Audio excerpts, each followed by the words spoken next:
Hello বন্ধুরা, আজকে নিয়ে এসেছি আরেকটি নতুন ভিডিও শ্রীকৃষ্ণের কিছু মূল্যবান বাণী নিয়ে। তো যারা এই চ্যানেলে নতুন তারা চ্যানেলটি সাবস্ক্রাইব করে সঙ্গে থাকবে নতুন নতুন ভিডিও পাওয়ার জন্য। তো শুরু করা যাক আজকের বাণীগুলি। আমাদের চারিপাশে গাছপালা, পশু পাখি, লতা পাতা খুবই সুন্দর, কারণ এগুলি স্বচক্ষে দেখেছেন। এইভাবেই যখন প্রেমের কথা উঠে, লোকে কারো একটা মুখ স্মরণ করে নেয়। সেই নেত্র, সেই হাসি, সেই চেহারা, সেই ভুরু, চেরা ভুরু, ঘন কেশ। কিন্তু সত্যি এটাই কি প্রেমের অস্তিত্ব? না, এগুলো সেই শরীরের অস্তিত্ব যা আমাদের চোখ দেখছে আর আমরা মন থেকে মেনেও নিয়েছি। কিন্তু প্রেম ভিন্ন, প্রেম বায়ুর মতো, যা আমরা স্বচক্ষে দেখতে পাই না। প্রেম সেটাই যা আমাদের জীবন দেয়। সংসারে কোনো স্ত্রীকে কুৎসিত বলতেই পারে, কারণ তারা তাদের দেহচক্ষু দিয়ে দেখেছে। অথচ সন্তান সেই মাকেই সংসারের সব থেকে সুন্দর বলে ভাবে, কারণ সে মনের চক্ষু দিয়ে দেখে। দেহচক্ষু দিয়ে কোনো কিছু দেখলে তা তুমি এমনিতেও চিনতে পারবে না। যেমন রাধা কৃষ্ণকে চিনতে পারেনি তার কৈশোরে। তাই প্রেমকে সঠিকভাবে বুঝতে চাও, তাহলে মনের চোখ খোলো আর প্রেমের সাথে বলো রাধা রাধা। যে কোনো বস্তুকে ঠিকমতো বাঁধতে হলে কোনো বন্ধনের বা কোনো দড়ির প্রয়োজন হয়, কিন্তু এই দড়িকে বন্ধনের শক্তিকে প্রদান করে থাকে সেই সুতো, যা জুড়ে জুড়ে এই দড়ি তৈরি হয়েছে। এবার বলুন, প্রেমকে কোন দড়ি দিয়ে নিজের সাথে বাঁধবেন?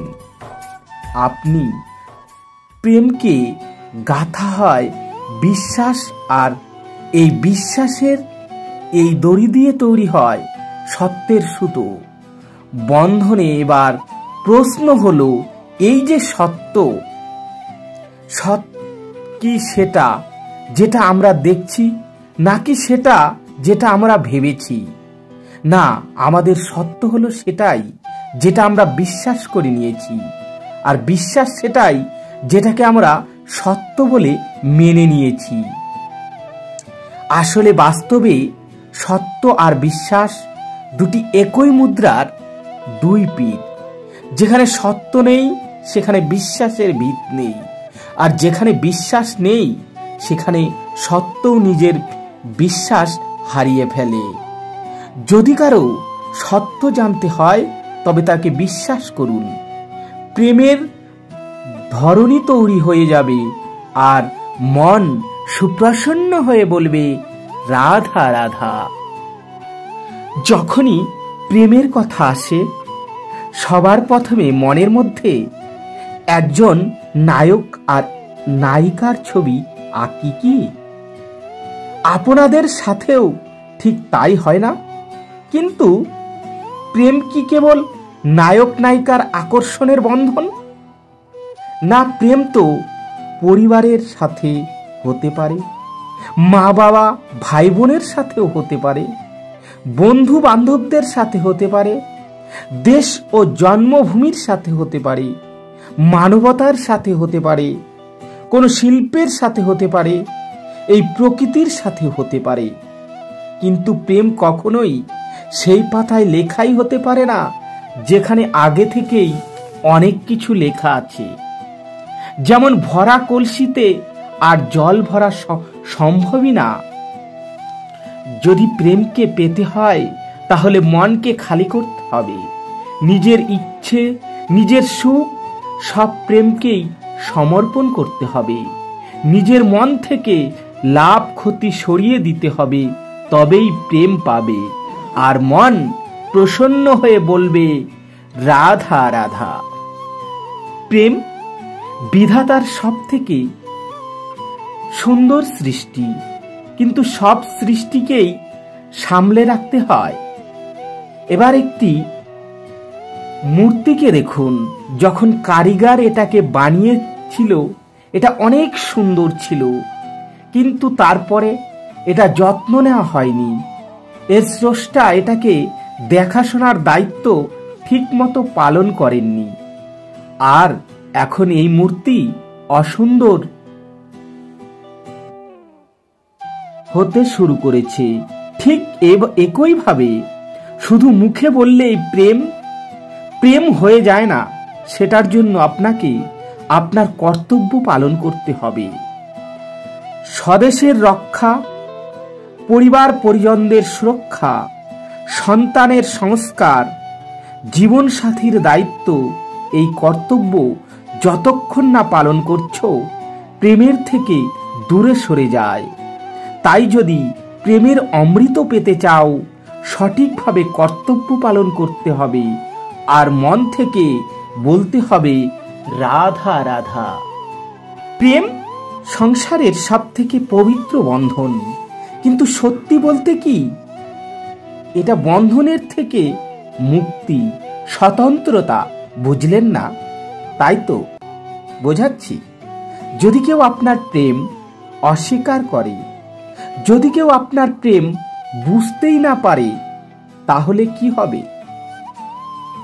কেউ উদাস হয়ে যাবে, কেউ ছলনা করে প্রেম পেতে চাইবে, কেউ বল প্রয়োগ করে প্রেমের উপর অধিকার ফলাতে চাইবে।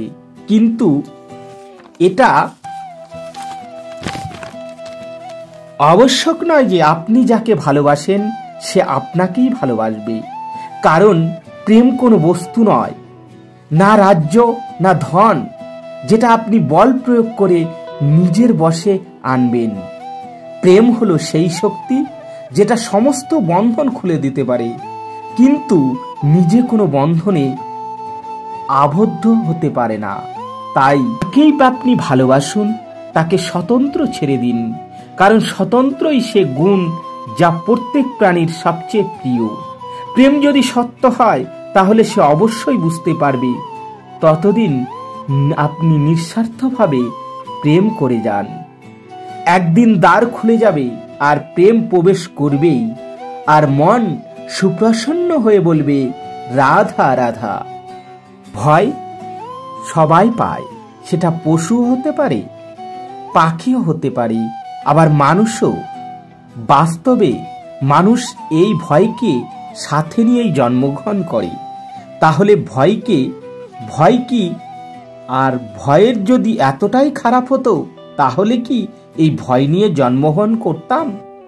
বাস্তবে ভয় আমাদের এগিয়ে যাওয়ার জন্য প্রেরণা দেয়। এবার দেখুন না, প্রাণ যাওয়ার ভয়ে আপনাকে নিজেকে সুরক্ষিত রাখার জন্য প্রয়াস করা, অপমানের ভয়ে নিজেকে সঞ্চালন করতে সাহায্য করা, কোনো প্রিয়জনকে হারাবার ভয় তার জন্য কর্তব্য পালন করার প্রেরণা দেয়। কিন্তু এই ভয় খারাপ তখন হয়ে যায় যখন এই ভয় আপনাকে কাবু করে ফেলে। এটার জন্য আপনি কিছুই করতে পারবেন না। তাই যদি এই ভয়কে কাজে লাগাতে হয় তাহলে আপনাকে নিজেকেই ভয়কে কাবু করতে হবে। তাহলে ভেঙে দিন এই ভয়ের সীমা। নিজের আত্মা ছাড়া কারো কাছে মাথা নত করবে না। আর মনে রাখবে, যখন অন্ধকারকে ভয় পাওয়া ছেড়ে দিবেন তখনই প্রদীপ হয়ে জগতের আলো ছড়াতে পারবেন। আর রাধা রাধা। তো বন্ধুরা, ভিডিওটি কেমন লাগলো? যদি ভালো লেগে থাকে তাহলে লাইক, শেয়ার ও কমেন্ট করতে ভুলবেন না। আর এই চ্যানেলে যারা নতুন তারা চ্যানেলটি সাবস্ক্রাইব করে পাশে থাকবে নতুন নতুন ভিডিও পাওয়ার জন্য। ধন্যবাদ সবাইকে। আজকের মতো এ পর্যন্তই।